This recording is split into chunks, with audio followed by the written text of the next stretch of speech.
Hey, everybody. This is Nevin Gusak, your host of the Populist Patriot.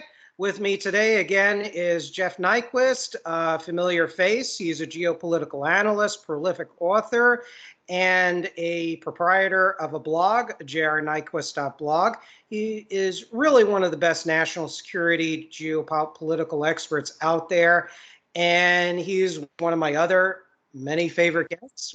This morning we had Charles Daniels of American Workers First, and he's with the Communications Workers of America, a real good American populist.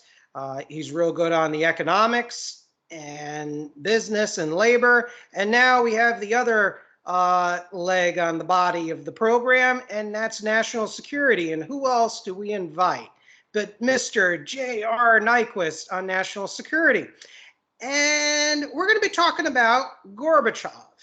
He had passed away, and Rush Limbaugh, who generally is somebody who I don't like politically or agree with politically and economically, but back in his book, The Way Things Ought to Be, I think it was his first book, and it's a funny book, you got to admit.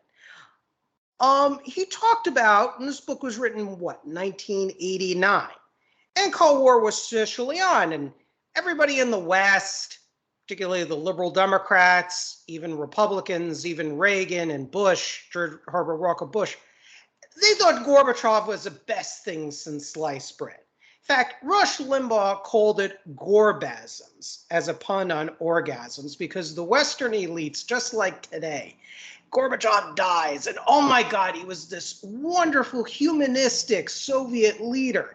Or as a friend of mine posted on Facebook, great guy who's Republican leaning, he said he was the best Soviet leader out of all the bad ones, he was the best one. And there's this fundamental misunderstanding of who and what Gorbachev represented, what his strategy and intentions were, and where he went wrong, and what happened to the Soviet Union after he resigned in December 25th, 1991. So I'm going to let you take this away, Jeff. Jeff has done tremendous, like myself, him longer than me, has done tremendous amounts of research, the defector literature, primary sources, media resources. He knows defectors from Russia, China, Venezuela, and God knows where else. He knows them personally. He has talked to them in extended conversations. So with me, Jeff knows his stuff. Jeff, based upon all your information, what the heck does Gorbachev represent as a historical figure? And why is he relevant today?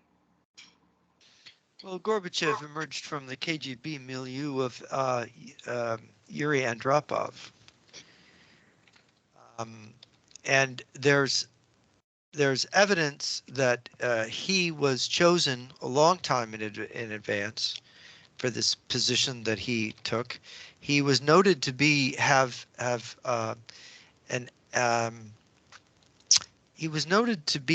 skill as an actor, and acting was sort of a forte of his.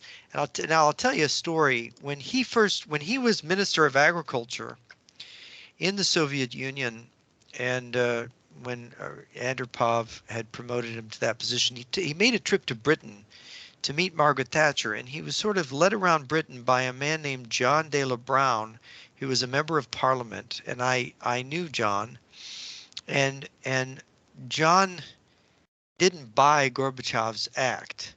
So when he introduced Gorbachev to Margaret Thatcher, she kind of asked him, what do you think of this guy? And he said, well, he's backing Daniel Ortega in the Sandinistas in Nicaragua. He's behind every communist regime in the world. He really isn't, he really isn't as advertised. And Gorbachev punched him in the shoulder. He just turned around and hit him really hard in the shoulder.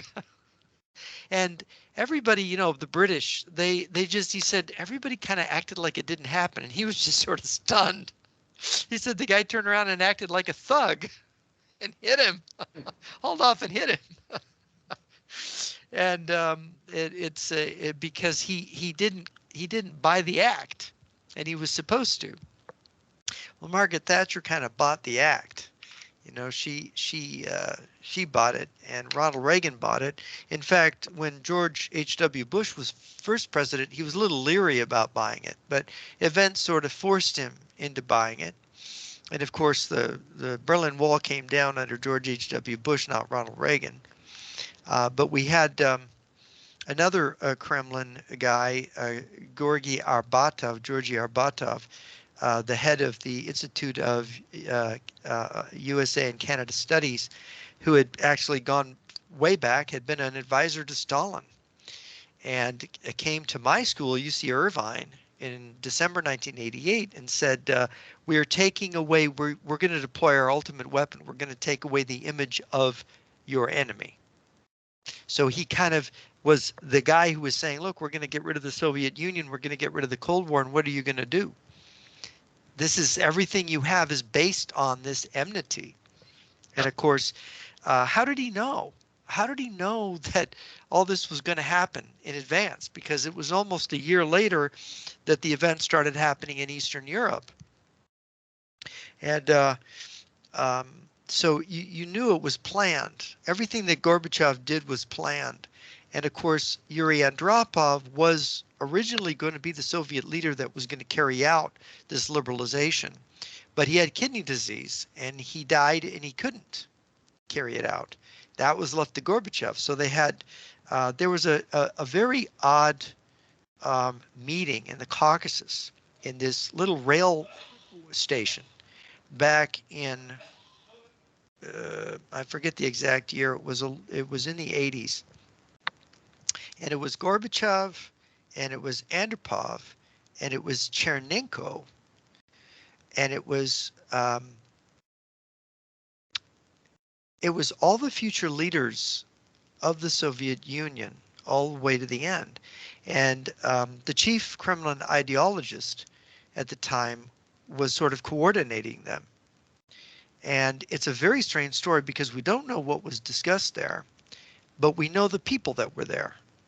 And it is so odd. And the Caucasus itself, the Caucasus region, has a great deal to do with the collapse, what they did with the Soviet Union. Because you have Georgia, where Edward Shevardnadze, the foreign minister of the Soviet Union under Gorbachev, came from.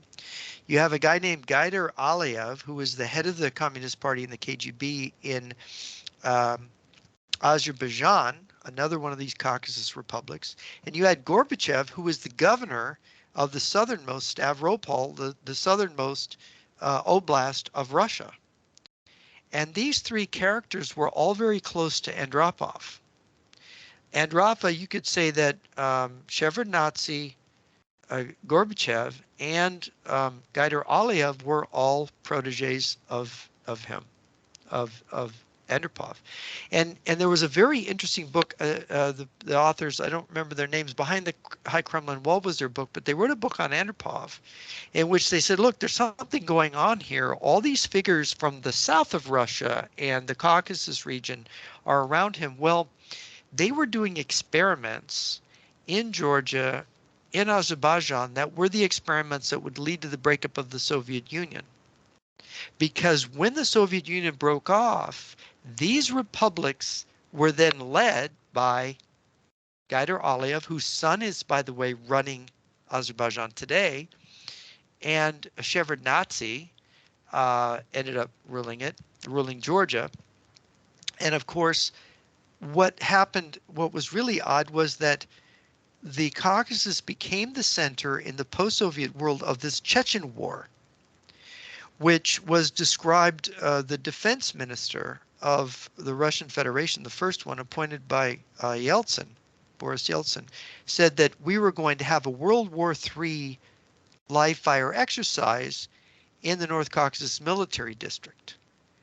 And he announced this, in like the first year or so of Yeltsin's term of office. So what did he mean? Well, they had the first Chechen war and then the second Chechen war. Was that what he was referring to? And then you have all these strange statements by the current president of Chechnya is Kadyrov. His father was appointed president of Chechnya during the Second Chechen War by Vladimir Putin, the Mufti Kadyrov. And Mufti Kadyrov wrote an article that the entire Chechen War was controlled by on both sides by Moscow's agents.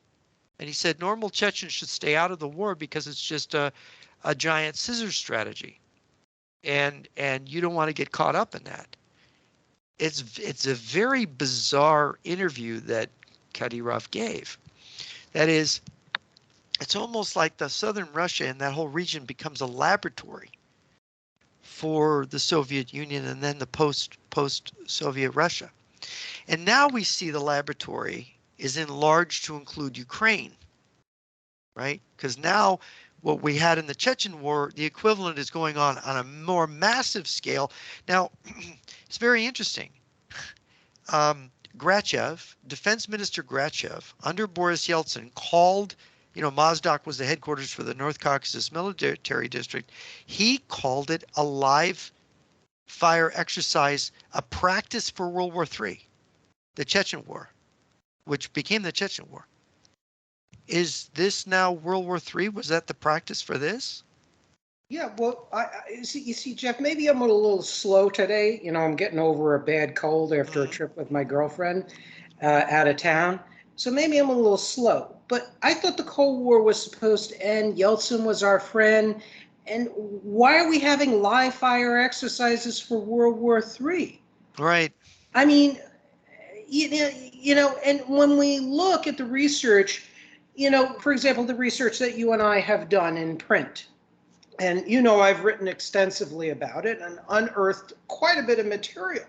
Oh, yeah. There were Gorbachev, as Kenneth Alabakov, Kenneth Kanatyan, or Kenneth Alabak, wrote in his book Biohazard. The deputy head of the biopreparat, yeah. Correct, the biological weapons program of the Soviet Union.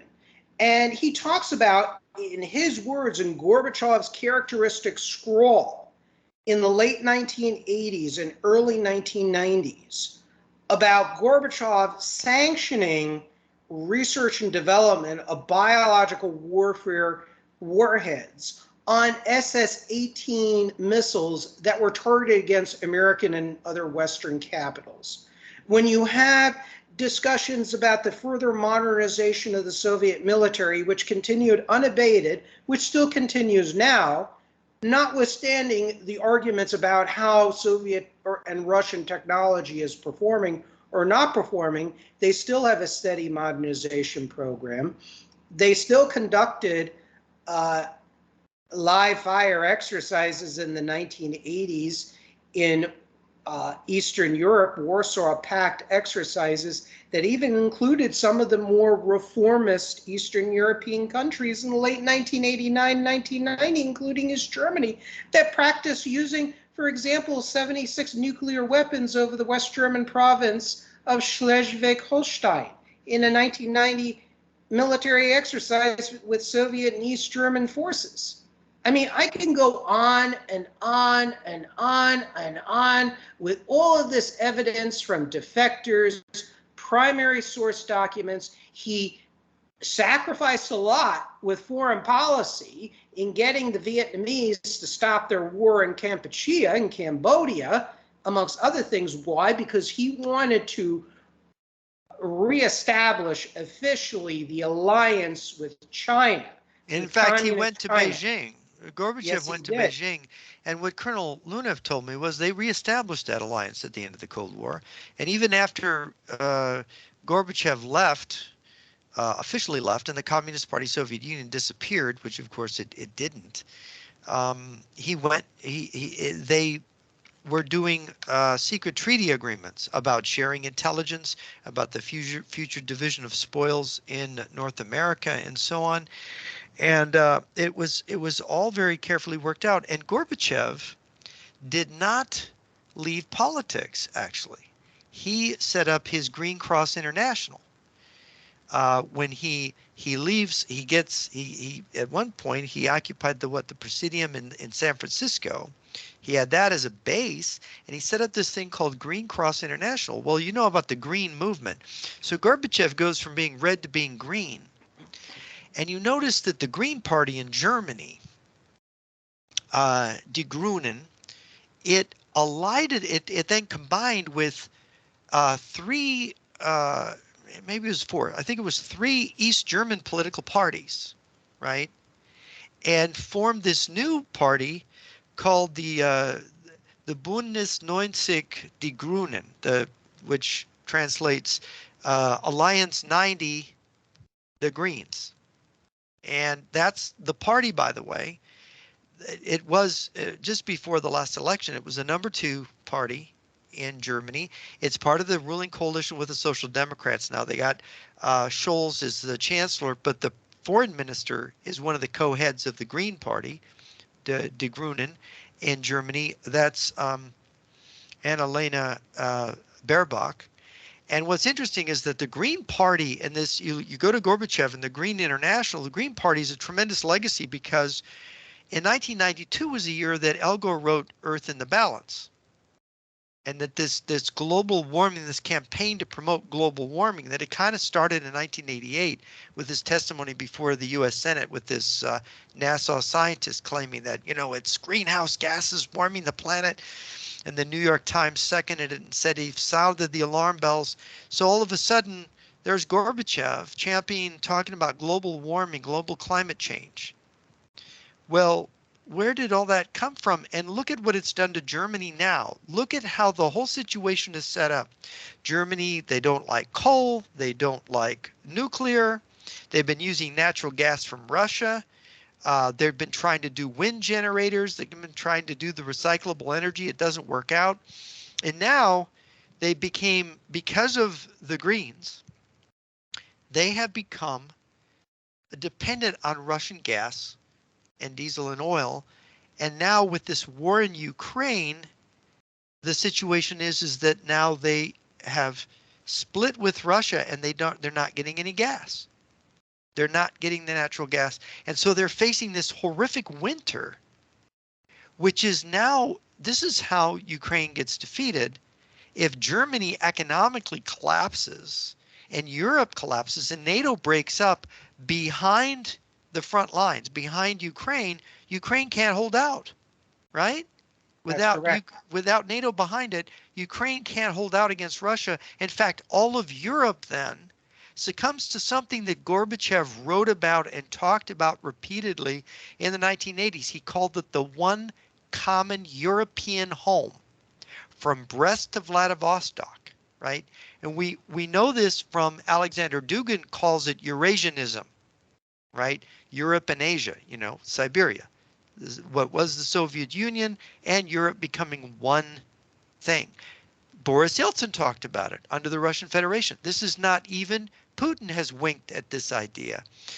This is what if you want to know what Moscow's real goal is to consolidate a vast socialist commonwealth of what is now Europe and the former Soviet Union, unite them, and add Alaska and Canada to it, according to Colonel Lunev, when the United States is finally brought down by the final war in which China and Russia smashed the US. This is what they're moving for. And you see the situations being set up in Europe for a revolution where the existing order is overthrown because there's no food and there's no heat in the winter. One winter of no food and no heat, and you're going to have revolutionary conditions.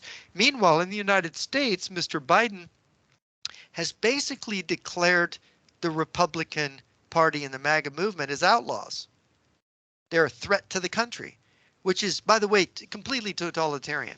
For a democratically elected leader to say that his Democratic opposition, the Republican Party, are criminals, in essence, to criminalize is to criminalize his political opponents, and to bring an end to democracy and to form a dictatorship.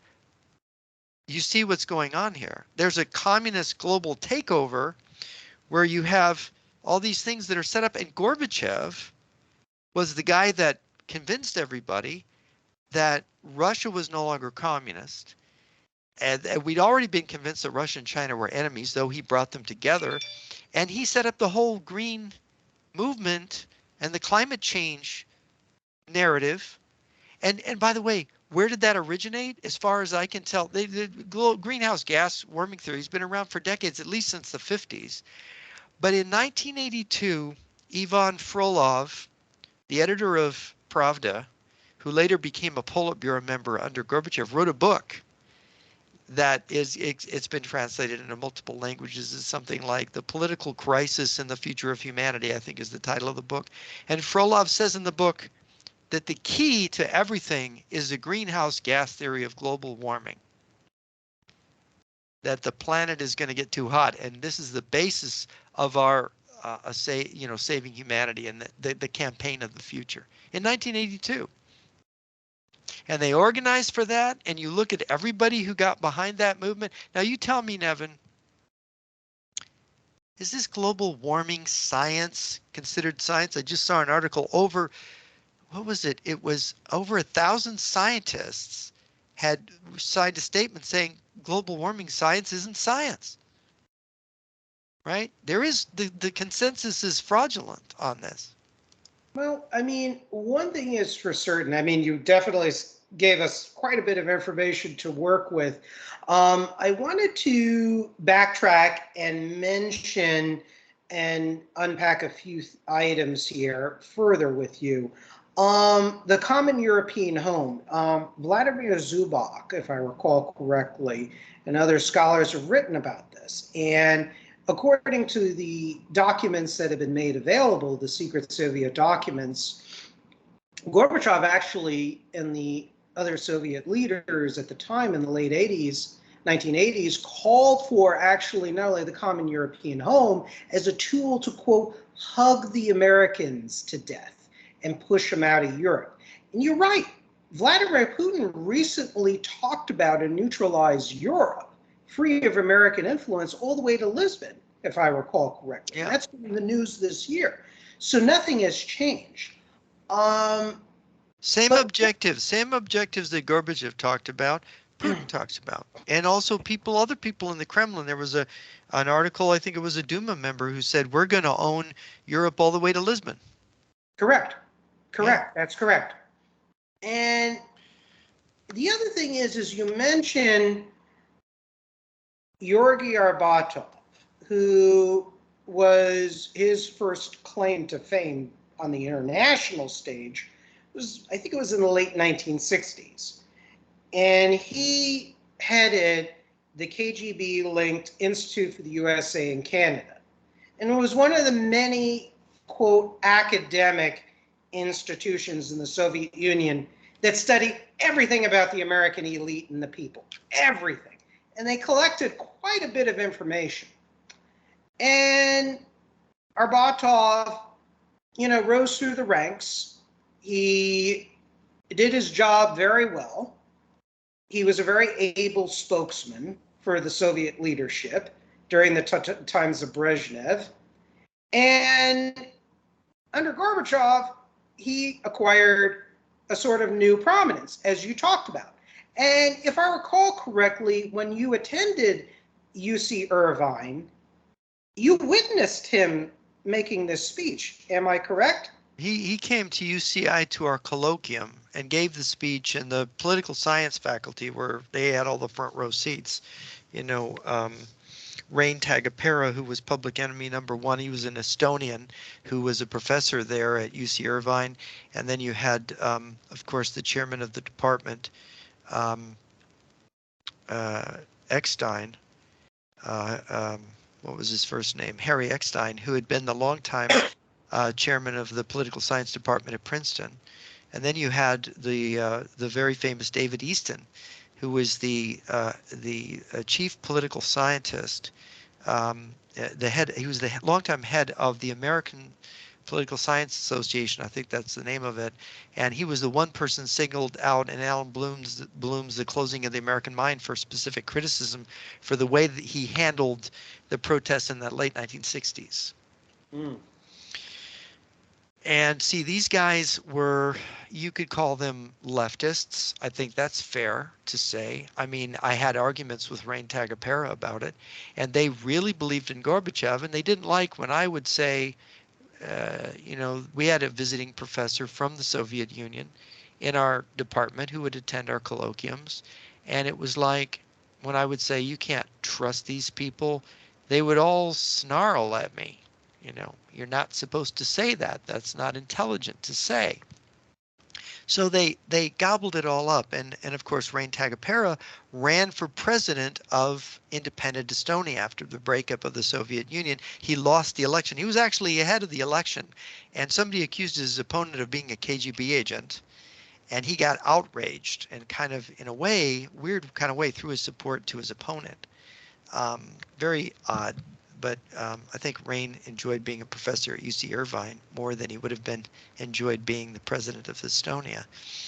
But, this is, people get fooled very easily because the Soviet Union, if you want to ask what it was, the Soviet Union are the structures that were created by the party and the KGB. And that party doesn't have to be in the open proclaiming itself in charge of everything.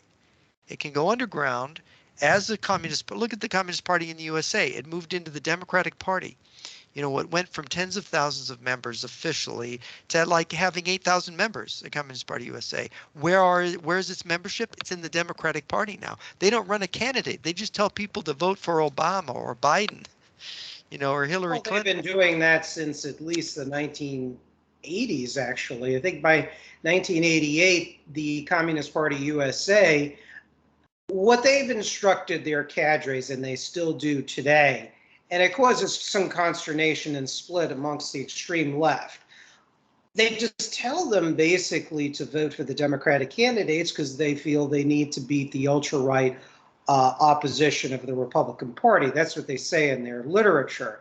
And to infiltrate different campaigns of the most left-wing of the Democrats. Even if those left-wing Democrats were anti-communist or non-communist, they still felt that they could get some influence. And there are ex-communists from the 1990s and 2000s, post-Cold War, that have testified to this, like Marvin Traeger, for example, who's a Communist Party USA youth leader, who recounted how the Communist Party would swap volunteer workers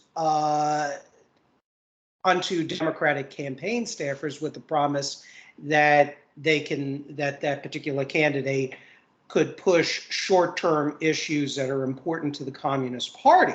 Now, am I saying that all Democrats or all left-wing Democrats are communists? No. I mean, some of them earn tremendous ire and opprobrium from all the tanky communist groups, believe it or not. But what the Soviet Union and Russia today, what I would describe it is they throw everything against the wall and they try every strategy that can split society apart, and that could also allow them entry of influence. So there was a quote from the late 1980s that kind of summarized Soviet and now Russian policy. And the quote, I can't pull it straight verbatim off the top of my head, but they said basically, it was a guy on the Central Committee, it was close to Gorbachev. He said, in our hearts, we're with the Democrats, but in our rational brains, we're with the Republicans. And I think that summarizes communist strategy well. The Republicans basically, they view the Republicans back then under Reagan, party of big business. Most of big business wanted trade relations with the Soviet Union and increased trade relations with the Soviet Union. And they had a lot of pull with big business, which controls American politics as far as this program and my research is concerned. Yeah, and libertarians and pull with libertarians. Oh, sure. Who well, want the that free trade. Party yeah. economically are very libertarian compared to, let's say, when they were formed under Lincoln And even in the 50s, the Republicans have moved very libertarian economically. Yeah. The other thing is the Democrats, with the colonization of the new left in the Democratic Party, which culminated with the presidential campaign of George McGovern, the primary challenges of the Reverend Jesse Jackson in 1984, 1988. In your former state of California, you had basically virtual communists. And in Illinois, you have Congressman Gus Savage at the time in the 1980s, Ronald Dellums, who, Oh, yeah. I mean, this is, so in the hearts, you know, a large part of the Democratic Party thinking, unfortunately, and Barney Frank criticized this in 1988, it's like the Democrats, if you talked about the communist threat by the 1980s, you're excoriated by the party. And there were some that did. And liberal Democrats and left-wing Democrats have heavily criticized. It's like they, in both the Republican and the Democratic Party, they use the most powerful arguments and narratives to wean them away from any kind of anti-communism, to make them feel that to be anti-communist in any consistent kind of sense is to be stupid. So, you know, or to be a McCarthyite. So you find, and these narratives appear in all of our books. I've just been reading this book. I'd read it partly a couple of years back when it came out, Ghost, which is about James Angleton. And James Angleton was the head of the CIA counterintelligence staff from 1954 to 1974. And he saw that he was fighting totalitarian communism. This was what he was against. And he knew that was the enemy, but all these books, like this book, The Ghost, they're always depicted as villainous, as law-breaking, neo-fascist, racist bad guys. There's no depiction anywhere of an anti-communist that's flattering in mainstream books or sources. And the book contains all kinds of errors of analysis, errors of fact, errors of omission in describing the history of the Cold War and the life of James Angleton. You know, quoting people out of context to make it appear that even people who I have spoken to about Angleton's career, who knew him, who worked with him, said that this isn't true about Angleton. To make the case, because what you have is you have people who more understood the strategy that Gorbachev was unfolding, understood what was happening in the Soviet Union, how their strategy worked, and how we were being lured into a trap, and they were just completely discredited. Golitsyn, Angleton, you know, Pete Bagley wrote about this, about the Nosenko defector who was a fake defector, to discredit all of them, and yet Nosenko's a hero. Golitsyn's a madman. Angleton he calls in the book Angleton an Iago. That's a villain in the play Othello by Shakespeare. An Iago to 4 presidents. That's what this guy does. This is typical. We have these narratives, and of course he's responsible. He's party to covering up the CIA assassinating President Kennedy, not the KGB, right? Assassinating President, or the Cubans, the Cuban DGI and Fidel Castro. So you have all this covering up of the tracks of the communists, blaming the CIA, blaming America. And so what you end up with is people saying, well, they're not so bad. And okay, Gorbachev's the good communist. And they're all kind of tenderized to accept this new narrative that the Soviet Union could change. And then we can do business with not only the Soviet Union, of course, China's their enemy already. We can do business with communists. And what have we done? We've built them up. So now they're obviously united. They're coming against us. They're prosecuting an economic war against us. This is the real legacy of Gorbachev, that this was set up. They have tremendous patience to set up this long-term attack on us. So Germany's going to freeze over the winter, maybe starve. Africa's going to be starving.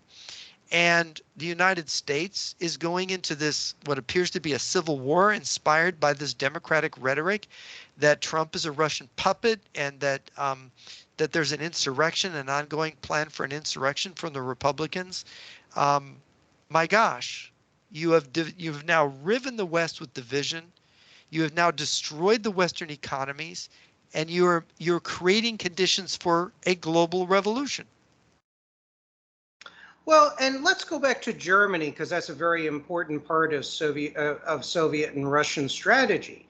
The research that you've done and the defector information that you've been privy to, and I, of course, have written about it as well. Gorbachev's policy towards Germany was several stages. At first, he wanted to have a reformist communist government dictatorship in East Germany under Egon Krenz and then Hans Modrow. But then once the SED-PDS, which was the East German Communist Party, lost the elections, despite the tremendous resources it had and Soviet support in the March 1990 East German elections, they lost. Now, Gorbachev changed tack, and he wanted to achieve a neutralized, preferably SPD, Social Democratic Party of Germany, dominated Germany, to impart to also get even more West German and later German technology and to have access to that economic powerhouse smack dab in the center of Europe. What do you have to say about that? Is that my understanding of historical events true based upon my research? What do you have to add to that? Excuse me. Well, what I was told by a former KGB official who worked in the German-speaking world for the KGB, the first chief directorate, is that Gorbachev's plan to reunite Germany was a plan to destroy NATO, because the united Germany would be more socialist. If you combine the socialist East Germany with West Germany, the balance would fall to the Social Democrats or some combination of socialist parties, and then you would get control. And then Germany could drop out of NATO and have its own independent bilateral security arrangement with the former Soviet Union and be its trading partner. And since Germany is sort of the economic key to Europe, basically drag Europe after it into Moscow's orbit. It didn't work out because I was told the plan was supposed to take 6 or 7 years, and Germany got reunited in 1 year because a banker was assassinated. And I've mentioned this before. And so the plan fell apart because they had to do it very carefully. They had to guide the process through their agents in the country.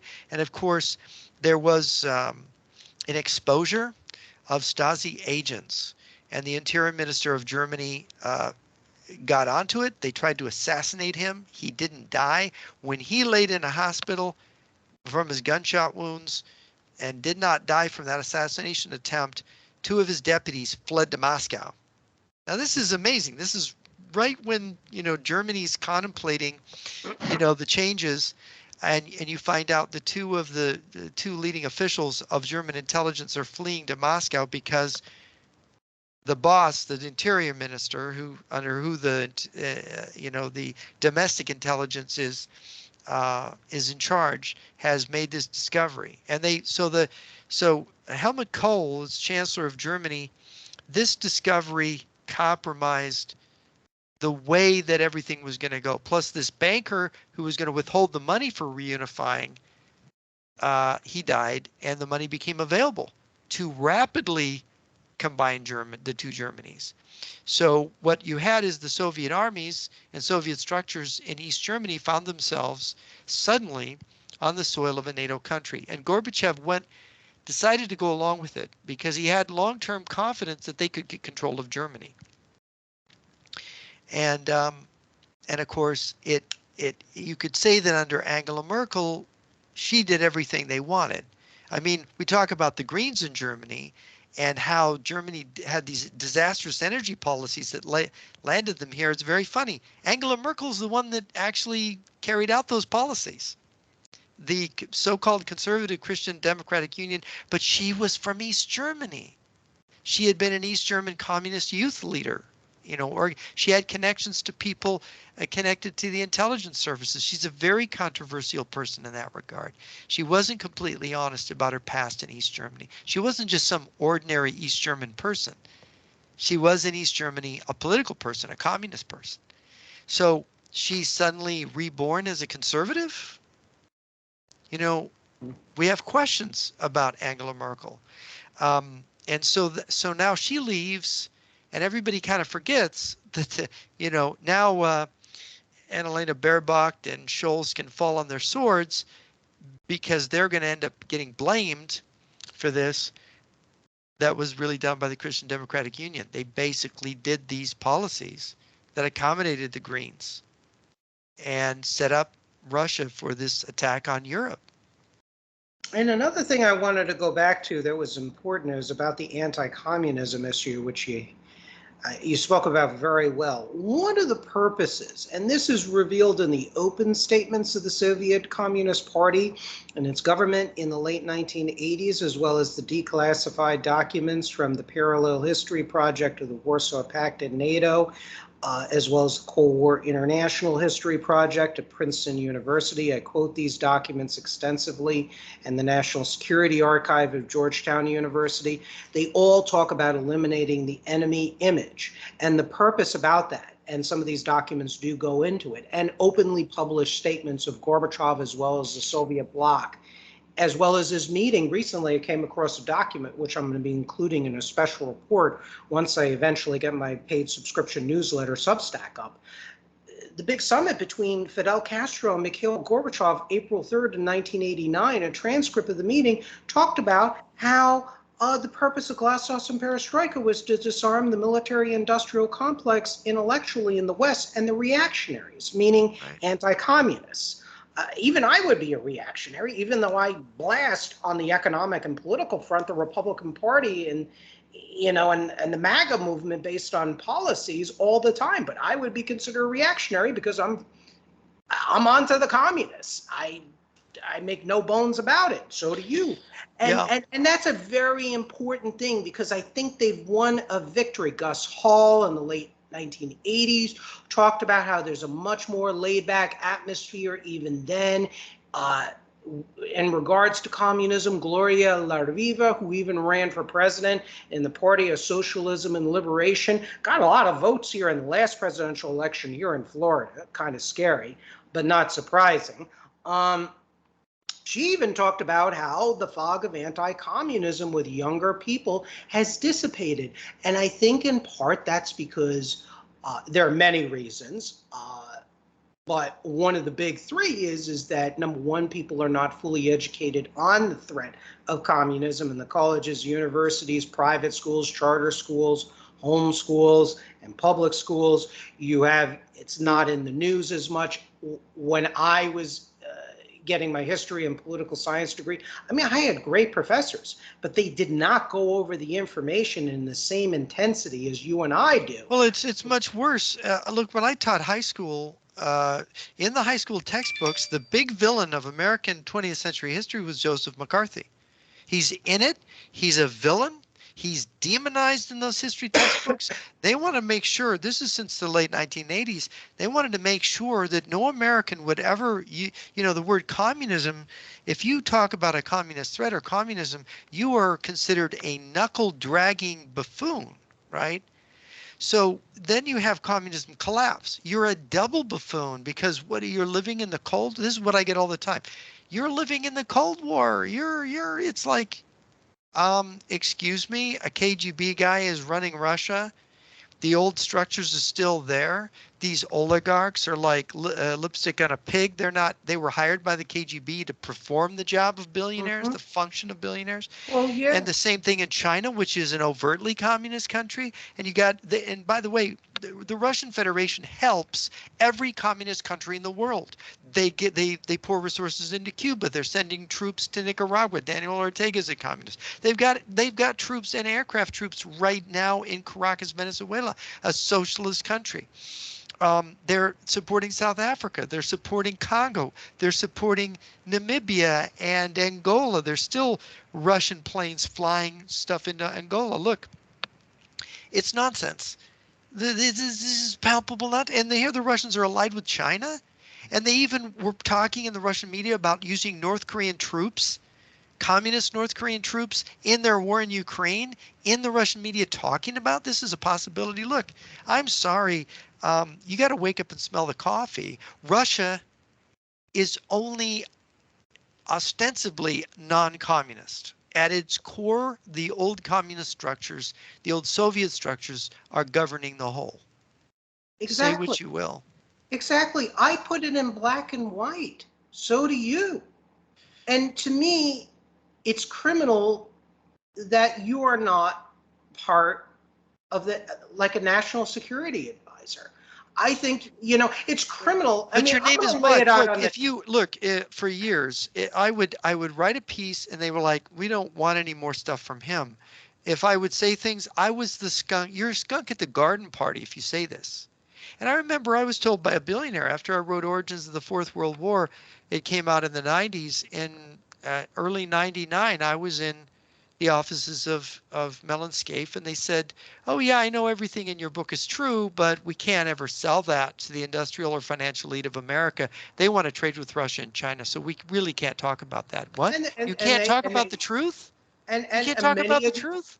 many of these billionaires, I'm sorry, and I document in my last book, and I'm going to redocument it again in another special report eventually I will write, is they actively know what's going on with Russia and China. They just don't care. They think they can escape it. They think that, and that goes into, and it's not conspiracy theory. It has everything to do Right. with psychology and the No, nature of I've sat in capitalism. the And I'm offices. sick and Yeah, tired of these conspiracy people yeah, because there are higher issues like corporate right, sociopathy. right. There's issues of Well, greed, and Well, I can this tell you it's firsthand. I bad. mean, It's talking to the bad. chief political advisor of a billionaire, I can tell you what he told me. He said, he was anti-communist. He was very frustrated by the whole thing. He wanted to be able to fight communism, but he said, the only way, he said, what we're going to do is we're going to get national missile defense for the United States, and so it won't matter.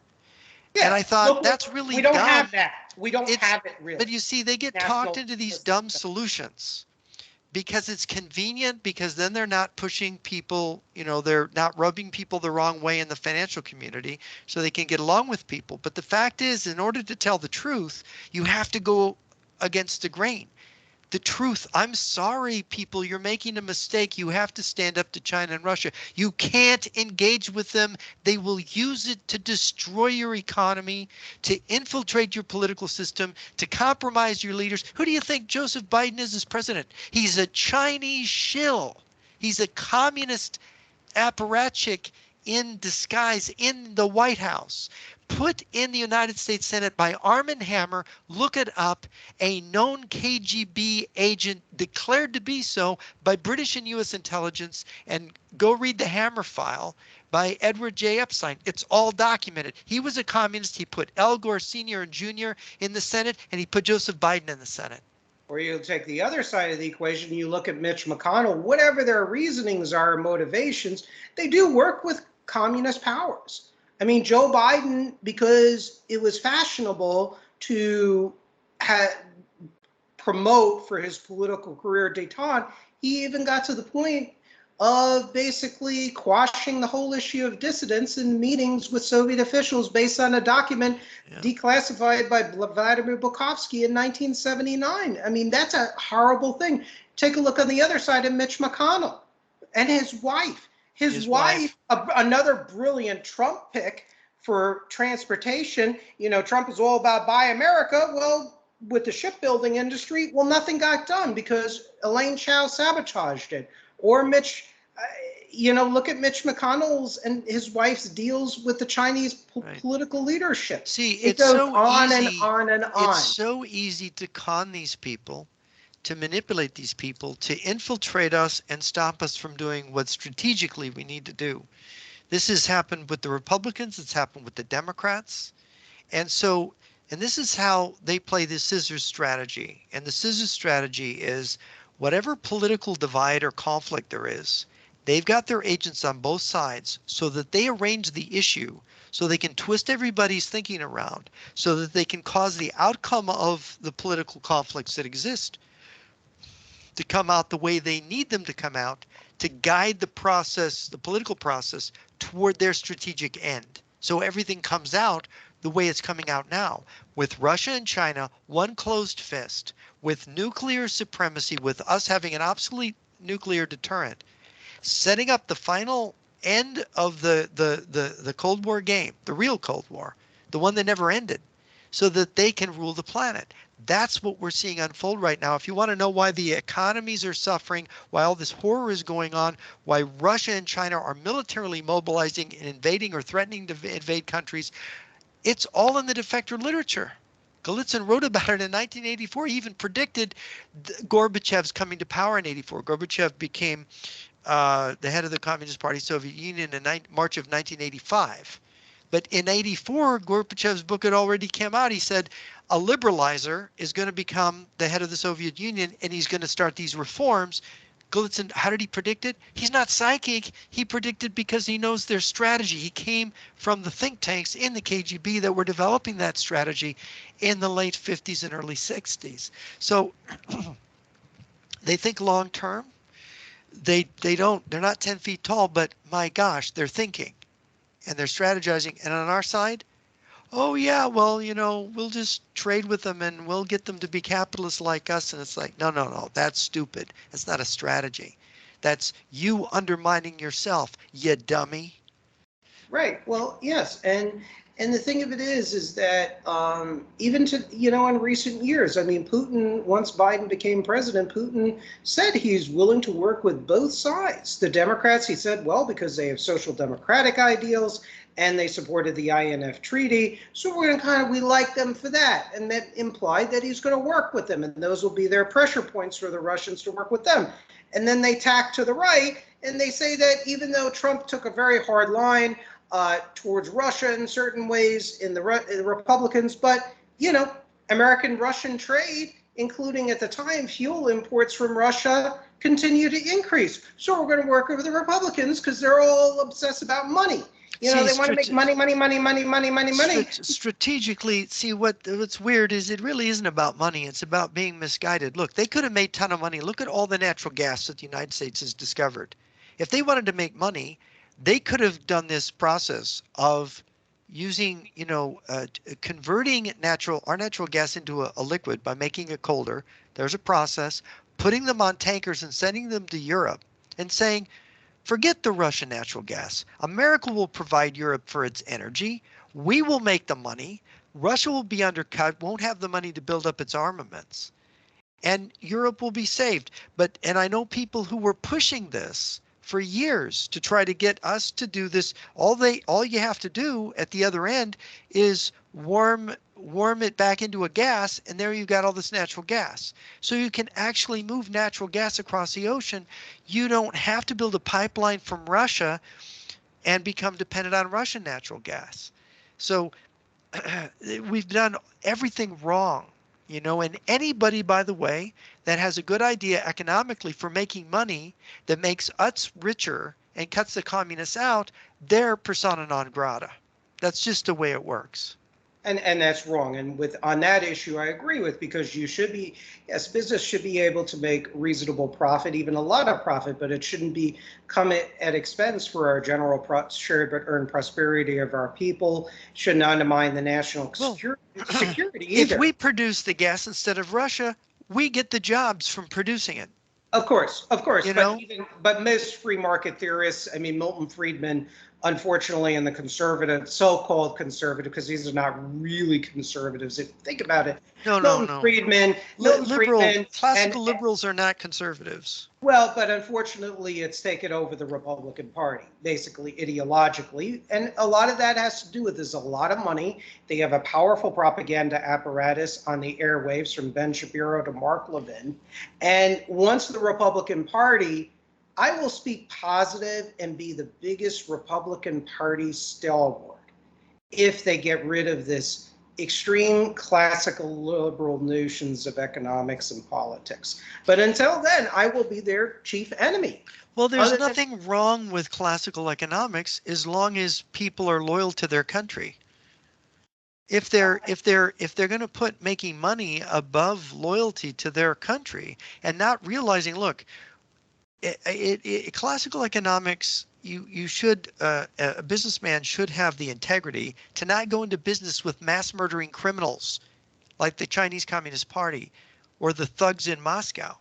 I mean, Vladimir Putin has murdered a lot of people. I'm sorry, he's not this great Christian that Pat Buchanan says he is, or a nationalist. He's not. He's not even he doesn't even care about the Russian people. He would import Central Asian Muslims as a workforce into Russia to undermine the Russian worker. So he's not what Patrick Buchanan thinks he is, or these stupid people, these stupid paleocons. Yeah, so let's You know, talk about those stupid paleocons because they're a particular disappointment. Um, and that they're the other casualties. Because some of those early paleocons, even Pat Buchanan, I remember, and I've quoted them, were very skeptical about Gorbachev in the late 1980s and very skeptical about his intentions, and rightfully so. But all of a sudden, once the Berlin Wall fell in November 1989, the Warsaw Pact, Soviet Union dissolved officially in mid and to late 1991. It's like all of a sudden, and you've tried to warn some of these paleocons. oh, I've Like talked to Pat Paul, Buchanan about this. Yeah. yeah. Well, tell us about your dealings with Paul Gottfried and Pat Buchanan, and you smother them with all this brilliant evidence you come across. What the hell happened, Jeff? No, it's like banging your head against a wall, brick wall. Look, if people, you can see it. The difference between an ideologist and a realist is an ideologist determines what's real from his ideas. So he doesn't look at reality and say, are my ideas right? Does reality conform to my ideas? And if it doesn't, then they falsify reality to make it come out so that their ideas are still true. That's not honest. That's not intellectual integrity. That's not the way it works. You look at reality and go, my idea about this wasn't right. Maybe I got to change my idea about things. This is called growing and learning. They don't do that. They're committed to this set of ideas. And the other thing is that just like Nixon in the 1970s, when he turned to wage and price controls and he said, we're all Keynesians now. Well, I'm afraid we're all useful idiots now, right? Useful fools or useful idiots, as Lenin called them famously. That is, people on the right typically think of leftists as useful idiots. They always end up swallowing the communist lies because when the communists attack the U.S. imperialism and capitalism, the left is like, yeah, there's some, they're right. This is bad. Well, now, from Russia with love, these people on the right now have become useful idiots to Russia. And whereas many of them will talk against China because China is still ostensibly communist, and they can see the gulag, the Lao guy in China, they still don't understand. Just like Hannah Arendt in her book on totalitarianism, there's some horrible passages. She's a very brilliant woman, and she can be admired for many things. She's a person of the left.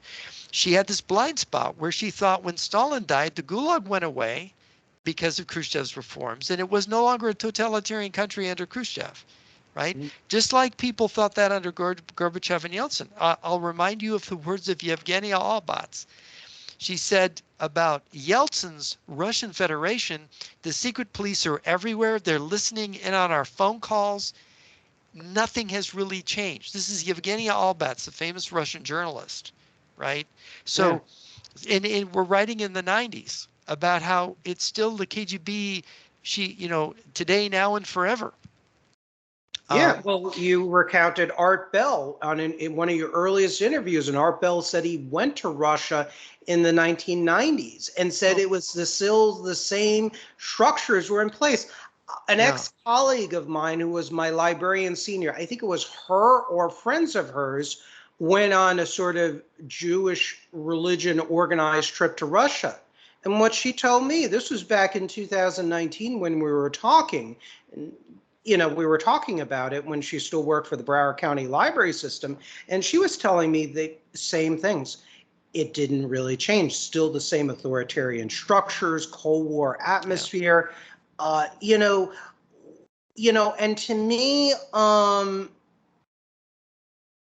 I'm a little less forgiving when you're confronted with the evidence and you're a public figure and a public intellectual and you've confronted, and in a nice way, Paul Gottfried and Pat Buchanan, and they still don't get it and they get angry at you.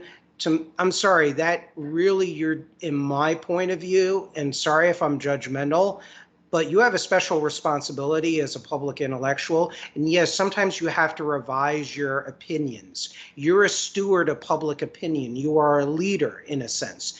And when you come across new evidence, you have to tailor your opinion to as well. That's called academic honesty. I agree with your view on, to a point, on classical economic theory. I think you have to presume as a starting point of a free market, but and I've done a lot of exhaustive research on this. I've parsed the literature of free market globalist economic theorists, and they really spit on the notion of a nation state quite literally. They don't like nationalism. Some of them. Most of them do. They don't believe national interests should take priority in economic policy because it fundamentally destroys economic liberty. None of them support tariffs of any sense at all. Very few support any meaningful export controls, if we want to take the national security argument there. So that's one of the main reasons why I started to abandon, years and years ago, undiluted classical liberalism in economics, is precisely because of that. Why? Because the survival of my own country is more important than particular social classes making money at all costs, even if it costs us the long-range independence and freedom of our countrymen. So, and then of course I just have slid more towards where I think many of my far-right opponents would view me as center-left economically, and certainly statist. And I'm not embarrassed, or I don't shy away from that. But I don't consider myself a full-stop anti-capitalist extremist either, because we've seen that story played on in Nazi Germany, in fascist Italy, in Russia today, in China, in Cuba, in Venezuela. Well, I think the state has a very important role, and this is the problem. When you get to libertarianism, they're virtually anarchists. You go to Ron Paul or Rand Paul. The problem is that they believe in a state that's so weak that the business class is dictating to the state. I believe the theory, the wisdom that was put forward by the cultural historian Jacob Burckhardt. And Burckhardt said that civilization requires three elements: the church, the state, and the culture. Now, the culture represents, the economy, and of course art and literature, but it's the economy, and the way the economy works is at the core of it. And he said the economy produces all the things we need for our life, but the state defends us. That's the state's function, defense.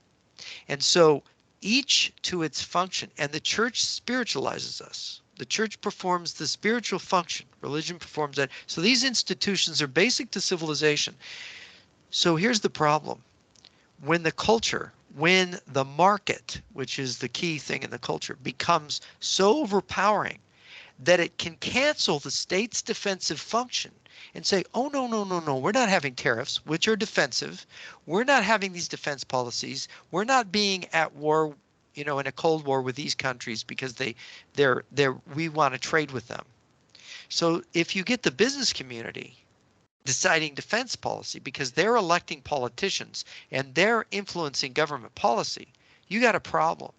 Because if you are predicating everything on profit and on having a comfortable life or having cultural values affirmed first, you have your defensive function shrinks away.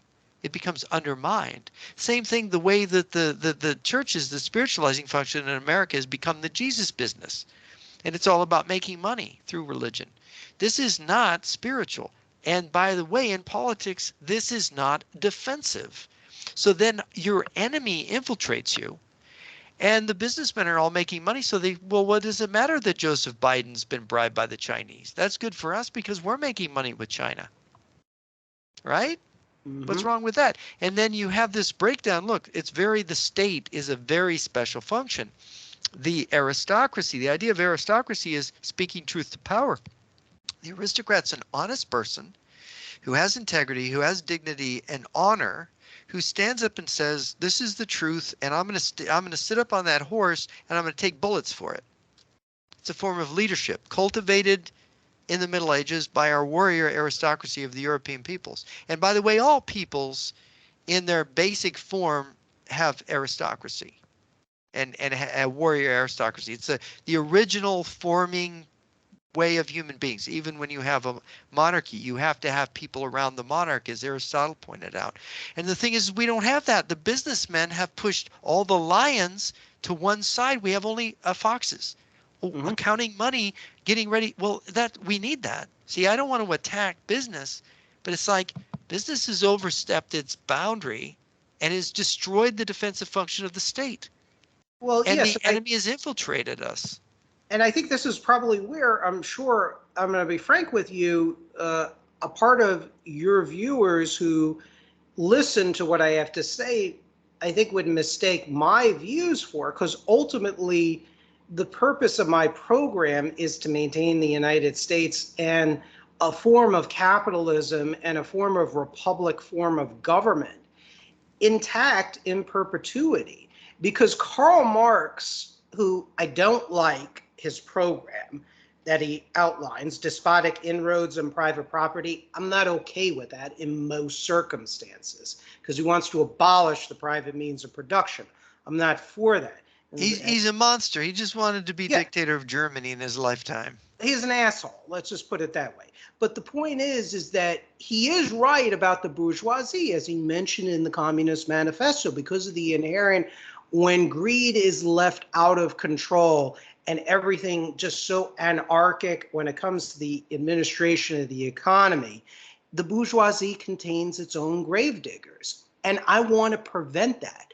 That's why I go so hard against the right, against business. Well, what Karl Marx said was that the bourgeoisie. And he's an asshole, Karl Marx. I don't like it. What Karl Marx said was the bourgeoisie is not a real ruling class. And as one of his biographers said, I think it was, I'm not remembering the name of him anyway. One of his biographers said that he admired genuine aristocrats. He wanted to be his own kind of red aristocrat. And so that, see, that's the thing, is that when you look at businessmen, you are not looking at statesmen, generally speaking. Exactly. And it's a problem that I have looking at Trump. He's an entertainer. He's a businessman. Does he really have the understanding when he sits down with Little Rocket Man, or he sits down with the Xi Jinping, or he sits down with Putin? Does he understand who he's sitting down with? I'm not sure. Now with Biden's sitting down with people who are basically holding the other end of his leash. And that's a real problem. And there's a lot of businessmen and politicians in America and Europe who they have a leash. And that leash leads back to Beijing or Moscow. And, you know, we have to confront it at some point. There's got to be treason trials in the United States of the people who have committed treason for their own career advantage, because that's been going on. It's been tolerated. It's accepted as normal. It's been normalized. And if the West survives by some miracle, it will only be because we've confronted it. I'm sorry, if we don't confront it, we're all dead. Yeah. That's just a fact. We're dead if we don't confront it. Yeah, well, it's not better red than dead. It's when we're red, we're all dead. That's how it goes, unfortunately. Well, you want to be dead because it's not really worth the candle. Dead. Do you think with everything you and I are doing on public figures, see, we wouldn't survive? A lot of people, well, we won't because we're anti-communist, but a lot of people think, oh, I could live under that system. That'd be fine. No, you don't really want to, because if they get control of the whole world, they smash the world economy, 4/5 of the world's population will die of starvation if they get control of the whole planet. And do you think you're going to be part of the surviving, 1/5 that remains? That's pretty, I don't know, optimistic about your own chances. Yeah, and the other thing is that also communism with all the human rights violations, and I've dated two people from communist countries, and one of whom I believe still subscribes to this program, one from Venezuela, the other from Cuba. And I'm not saying they're bad people. They're not. They're hardworking. They're trying to provide for their families. But I will say, I'm trying to put this in the most delicate of way. I don't want to say they're damaged, but there's something lost in them. It's like they bring, let's just say, a different perspective on life. It's, you really have to fight to survive. And as by first world standards, as much as the standard of living and quality of life has declined in the United States, compared to Cuba and Venezuela, having to leave half your family behind and having to fight to survive to get your daily bread and your rations and suffering, being at the end of even suffering crimes against these people, violent crimes where the government was not there to help them necessarily in their home countries. There's a lot of psychological debilitation and mental health issues that comes with people that flee communist countries. One particular person who I was friendly with, good person, was involved in politics, but in my opinion was so distrustful of their own countrymen in this country. Thought every other person could have been, who's politically active, an agent of that particular communist country. Why? Because that's what happens when you live in a totalitarian police state and where you live, eat, and breathe that. So Well, if by the those way, people that say that, oh, they could survive this, you haven't seen shit. in East Germany, 1 in 3 school teachers were ratting on the kids and spying on their families for the police state. You know, I mean, so the volume of the spying. You see, and the thing is that anybody who got a privilege, anybody who got something special, anybody who got any kind of advancement, how did they get it? How did they get into the school? How did they get the apartment? How did they get the car? They had to have compromised themselves with the special services, with the police, with the government. And of course, this is the kind of thing we would have to live under, if we ended up in that, and we could. Communists could take over the United States. Look, they've been taking it over. well, You know, you let's take a look. And I mentioned this with Charles Daniels, ladies and gentlemen in the audience, earlier this morning when I was going on my rant towards the end of the program. Russia in 1917 had 91 million people. There were 200,000 Bolsheviks. There are at least 200, when you take all the tanky and non-tanky left-wing parties and combine them all, there's about 200,000. I mean, Democratic Socialist America already got 70,000 members. God only knows how many underground members you had. There are underground members of the CPUSA. Judith LeBlanc talked about that in 1989. She was a high-ranking official back in those days in the CPUSA. Now I think she's involved with one of their spin-off groups, the Committees of Correspondence. So once the economy tanks, and you and I have probably different reasons on why the economy, or analysis on why the economy tanks, but once that economy tanks in this country, the house of cards built on financialization and Reaganism, from my point of view, and everything else, communists already are saying, well, you're losing your American dream. See what capitalism is doing with you? We have a better way. And most of the younger people, they don't know what it's like to live in a communist country necessarily. They're not given the proper intellectual inoculations. And when people have to put food on the table or a roof over their head, they're going to go for those people that are going to promise them the most. They're not going to go with a force that is not providing with them. And that's a very bad thing. So yes, it can take over any country. 91 million in Russia, 1917. 200,000 Bolsheviks. incompetent czarist, and then incompetent and weakened provisional government. What happened? I rest my case. Well, Lenin's defeatism was more palatable when the people were tired of war, and he said, "Bread and peace." Exactly. So he had his defeatism saying, "End the war, bread and peace," and he was able to win over Russia by those slogans. And so there is incompetent politics and there's competent politics. And the way the Chinese and the Russian strategists, the way Gorbachev set up this whole thing, and we're talking about Gorbachev's dying last week, is that no matter what we do, we're going to lose. That's the way they try to frame everything. And we have to, in order to get away from that, we have to think outside the box, and we have to break away from conventional thinking. We got to understand that these people are enemies, and we have to think very differently. And Yeah, if we don't, we are going to be defeated, because if we don't start thinking strategically, their strategy will win in the end, because you can't combat communism ad hoc, just going from moment to moment, doing what seems to be the best thing, because they have created a program that if you do that, you're going to paint by numbers and end up where they want you.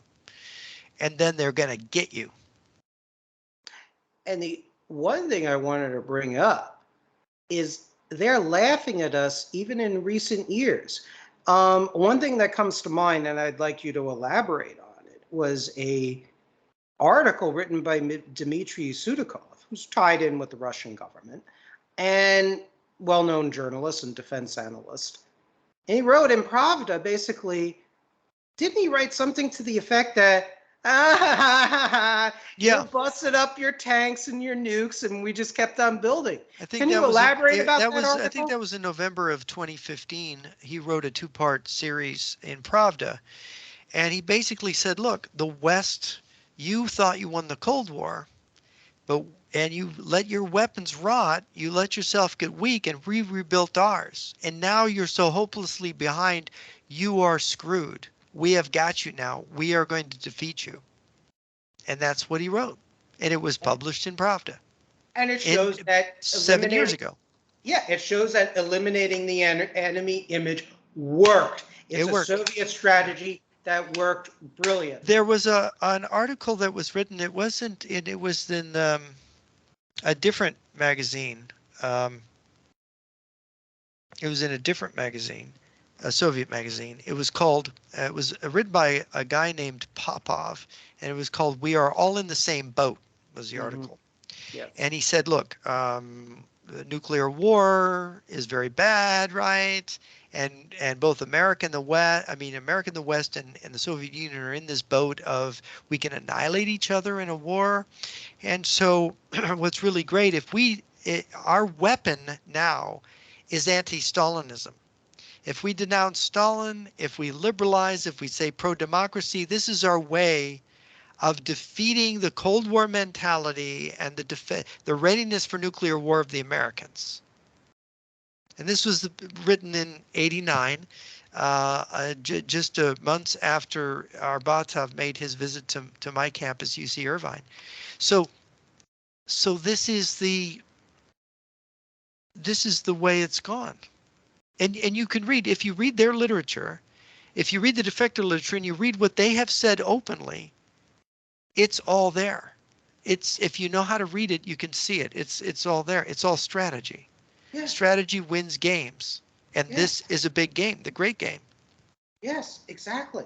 Jimmy from Brooklyn, our dear friend, who, for those of you in the audience that don't know who Jimmy from Brooklyn is, he's Brooklyn, New York native, and he has sat in and infiltrated a number of communist gatherings of different groups. He's got pictures of himself with Gus Hall. Yeah, I mean, this guy, Gus Hall, the head of the Communist Party. He says the best way to research communism, and I totally agree with him, is going to the primary source documents. Not only defectors from the apparatus, but particularly reading their newspapers, their journals. Oh, yeah. I also like the declassified documents, because when you know how to read it, and sometimes if you have half a brain, you know what they're saying. Right. Well, Jimmy learned how to understand the communist way of thinking and talking. So he learned it by hanging out with them. He learned how they thought, and then he realized, oh my gosh, this collapse of the Soviet Union is a fraud. Mm-hmm. You know? Yeah. Well, why would, in a collapse, I mean, before we go, and you mentioned this, hit upon this, I mean, if Gorbachev was such a humanist reformer that wanted democracy and that the collapse of the Soviet Union was this totally spontaneous event, I mean, why would years before, to quote one Communist Party Soviet Union document from 1990, why would they talk about creating an invisible party economy? Not my words, Yeah. their words. Yeah. I mean, you just gotta like get a And in, freaking yeah. clue and And in, have yeah. intellectual integrity. The invisible, I mean, you go to Karen DeWish's book, Putin's Kleptocracy. She's got quotes about this. She's got people talking about how they set up that invisible party economy, how this Russia's secret rulers, forget the name of the author of that one, he has quotes about how people were approached helping to set this thing up by the KGB, by the Communist Party apparatchiks. No, it was a deception. Just like China and Russia being enemies misled us to have a false policy to think, oh, well, we only have to face, Russia, the Soviet Union. No, we have to face both. And now we've built up China. We've built up China to be the largest navy, the largest air force, the largest army in the world. And they're building nuclear rockets like sausages. And we already have, the Russians have the largest nuclear arsenal on the planet. And we haven't built a nuclear weapon since 1992. We're not going to have a new one until 2029. Do people see a danger here? Do Yeah. we see how our existence is imperiled? But no, it's like when I say this, it's like you can't get anywhere with people, and in politics, it's like they're fixated on these more popular narratives that somehow appeal to their psychology. Well, I'm sorry, get over your psychology. Look at reality. Yeah, exactly. And the other point is this notion that Gorbachev, which we didn't touch, it'll be a last subject, and you'll elaborate. I'll allow you to elaborate on this more. But this notion that under Gorbachev, that he was some champion of human rights. I mean, No. he was awful. He used poison gas against Georgian nationalist demonstrators in 1988 or 89. He used special black berets. Gorbachev brought in, paratroopers into Tbilisi, into Baku. He put down any kind of unrest that he could. He used very violent means.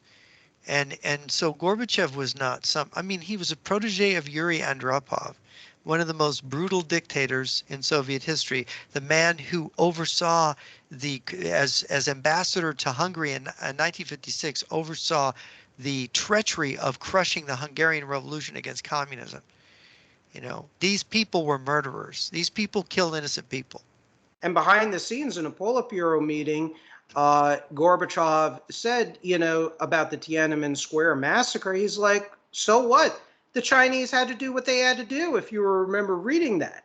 I mean, and there was news blackouts in the Soviet media about the Tiananmen Square massacre, by the way.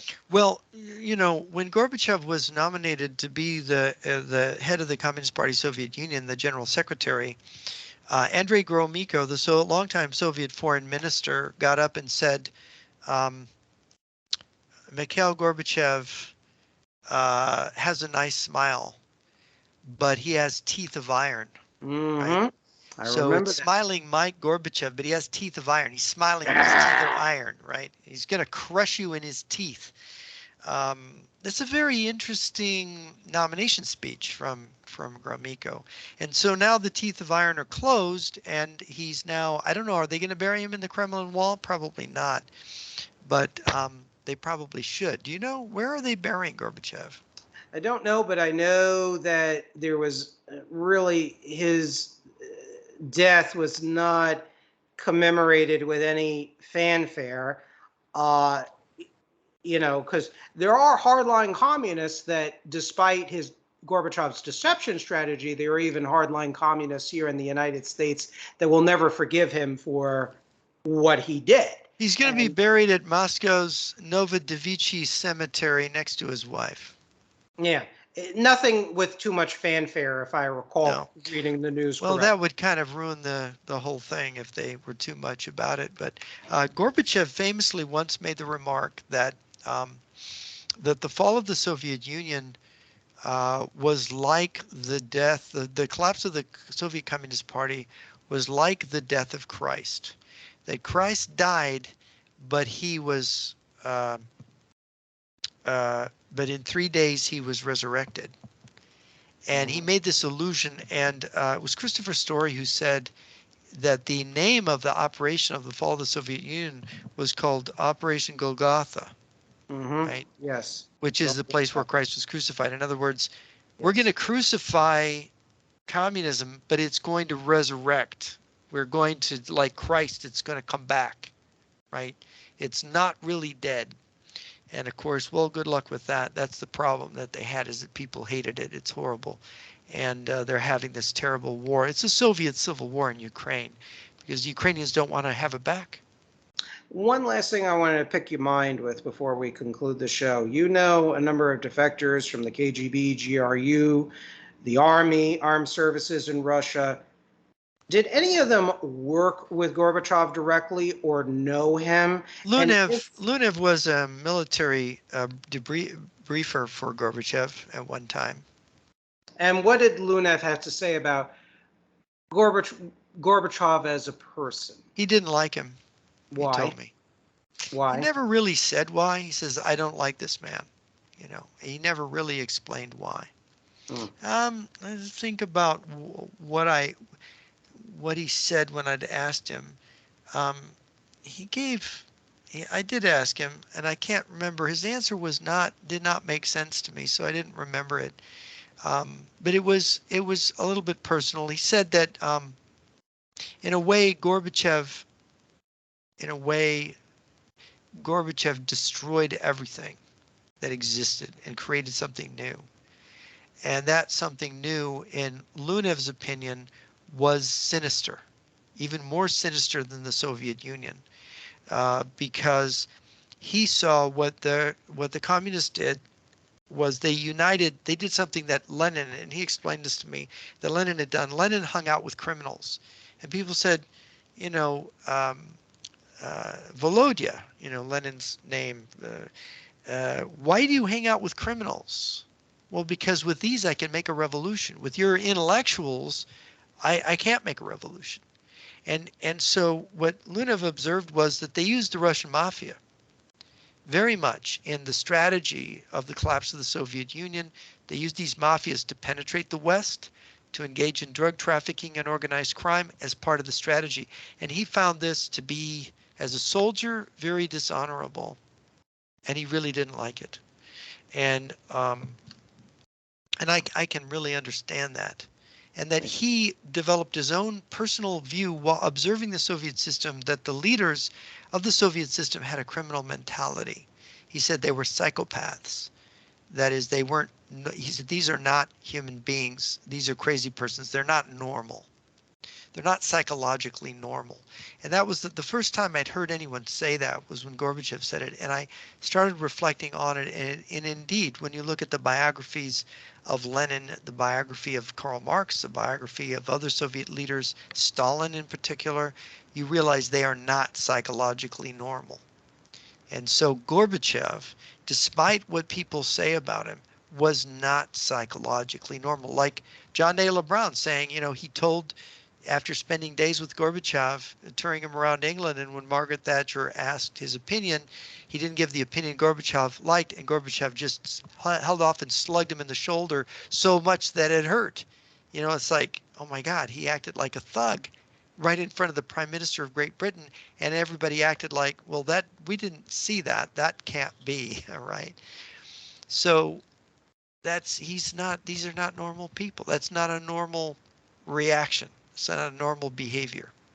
So, And what was your opinion of Georgy Arbatov when you saw him? Did you get any vibe about him when he spoke? well, no, because I wasn't close there. But Jimmy, he gave the speech in New York, and Jimmy was there. Mm-hmm. And Arbatov, Jimmy tells the story. Jimmy, Arbatov, he criticized Arbatov in front of people after Arbatov gave the speech. And Arbatov went to shake his hand and did this thing where he ground his hand. And Jimmy said, I was in agony. He just he Ooh, just squeezed his hand in a really violent way.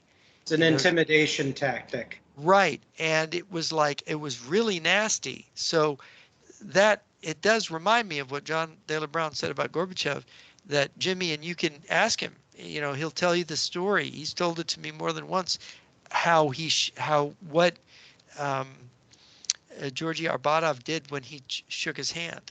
So these are not, it's nasty. It's weird. They're not normal people. Even these reformist peoples, they're just wearing masks, bro. That's what it comes down to. That's Yes, all of it is. course. It's a mask. Well, Jiang Zemin saying that he likes Abraham Lincoln. you know, it's like, you're a fan of Lincoln? Yes, You and that's like follower of Mao Zedong? yeah, and Ho Chi Minh said that he admired George Washington and whatnot, and yet he killed people on the left, the right, and the center, and religious majorities even in the 1940s. Yeah. So, yeah, I don't buy that. That's just, No. that's just double talk. But we're always taken in, aren't we? That's what Gorbachev did. He was a salesman for the big lie, the new lie, the new big lie, the big new lie, as Anatoly Golitsyn, the KGB major, would say, that they sold us. That set up this 30-year period of where we sold out for 30 years of peace and plenty. We sold out to Russia and China for them to be able to then destroy the future, just take our future away. I hope we can get out of it. I really do. And one of the things also, and Professor Dominic Tierney, who you quoted in one of your recent blog essays, I tried to get him on the show, but unfortunately he wasn't. He had many commitments. But he wrote a brilliant article. I forget the name of the journal, where he talked about the long-term effects of taking the Soviet strategy of taking away the image and the enemy. And he talked about how this country embarked on so many self-destructive paths. And he kind of was more from the center-left persuasion, and his arguments resonated very well with me. He talked about how we slacked off with defense, how we put globalization on steroids, how the economy became even more financialized and more based on financialization. He talked about how the social progress the United States was making in the 40s, 50s, 60s, and 70s was then starting to get clawed back. He talked about, most importantly, how the country became less united because we thought we didn't have an enemy. And what most people, as you would say, are tribal in a nation, average people, we will stick together when we have a common enemy to fight. And by Now, the way, there are no great nations to have no enemies. It just doesn't happen in history. of Sorry. course not. Sorry, Of it course doesn't not. happen. But we were led to believe by people on the internationalist left, as well as the neoliberal pro-corporate Reagan right, and your sort of economic reactionary anti-labor types, that, well, communism failed. It was a bad political system, bad economic system. And now we're just going to live and we're just going to, make money by selling Coca-Colas and used cars and credit. Well, they exported the industrial base of the United States to China and India and these other countries. And unfortunately, you need your own industrial base if you want to have security. Yeah, That's it. absolutely. Sorry. And that started during the Cold War, even in the 50s, starting with our reciprocal trade treaties of Eisenhower, and it really Well, accelerated. Eisenhower did that because he was trying to bind countries like South Korea and Japan to us so that they would not go over to the communists. And that, in a way, I mean, it made sense. You had to allow some economic space because at the end of World War II, the United States basically was the industrial economy of the whole world because everybody else's got smashed, right? Exactly. Europe got bombed, Britain got bombed, Japan got bomb flat. All the industry, the last producer standing was the U.S. So there is, of course, but again, what Eisenhower did became rooted as a kind of a trend line, Exactly. and that was not very smart. Eisenhower and Truman, really. And really, where it was starting to get out of control and hurt American industry, and there needed to be a better balance. And back then, you had prominent Republicans, when they were actually Republicans, that tried to put the brakes in this and some balance, like Barry Goldwater, like George Malone, whose book Mainline, which talks about this on my bookshelf. Great book for all you to either buy or to purchase online. But then under Reagan, things really got out of control, as you and I remember, and you remember in particular. Yeah. And it got to the point where it hamstrung our sovereignty, because under Ronald Reagan, remember when Toshiba Corporation and other Japanese firms were exporting military technology that enhanced the Soviet nuclear submarine fleet, and there was pressure in Congress and the public to put sanctions on Toshiba Corporation, but Reagan said no, because again, Reagan was already buying a lot of debt from Japan, treasury debt from Japan, for example, because Reagan had his whole supply side tax program, cut taxes, especially against the upper income earners, and you needed to find other ways to finance the government programs, the defense programs. So he took a lot of debt out in Japan. And what happened is that hamstrung our sovereignty to act as a nation, because really and truly, Japan was one of the several major violators of COCOM restrictions. And this is where, again, it just got bad under Reagan. And because of the, quote, disappearance of the enemy, so to speak, in Moscow and Beijing, that we just are basically shoveling dirt on our own grave. Yep. Any closing thoughts, Jeff? No, I think we've worn out our welcome now because we've gone on so long. So I should just thank everybody for listening, and I hope that it all made sense. Yeah, one more thing before we go. How do people access your written works, both in print as well as online? jrnyquist.blog, jrnyquist.blog. My new book is the Lies We Believe In, and also don't forget The Fool and His Enemy. And I encourage people to go to Amazon and order those books. Thank you. Great, excellent. Thank you so much for that, Jeff. Ladies and gentlemen in the audience, be sure to follow Jeff on his website. Comment if you need. Always make it polite and professional. Purchase his books. Origins of the Fourth World War definitely opened my eyes with certain things about politics and economics. It's one of the things that actually, ironically, pushed me into a staunch critic of corporate capitalism and libertarianism, without being a full-on let's nationalize everything or Nazify or fascistize everything as an alternative solution to the problems of capitalism. He struck a real good balance. He also is very good at historical fiction, by the way. Historical fiction treatment of a Russian-Chinese invasion of the United States, one of the best treatments. And you can read through that if you buy Origins of the Fourth World War. Sorry to make it about a book promotion, but I do like your books, and they need to be spoken about. All right. So thank you so much for joining us. And until next time, because I'm sure there are going to be plenty of next times, unfortunately. We'll never know.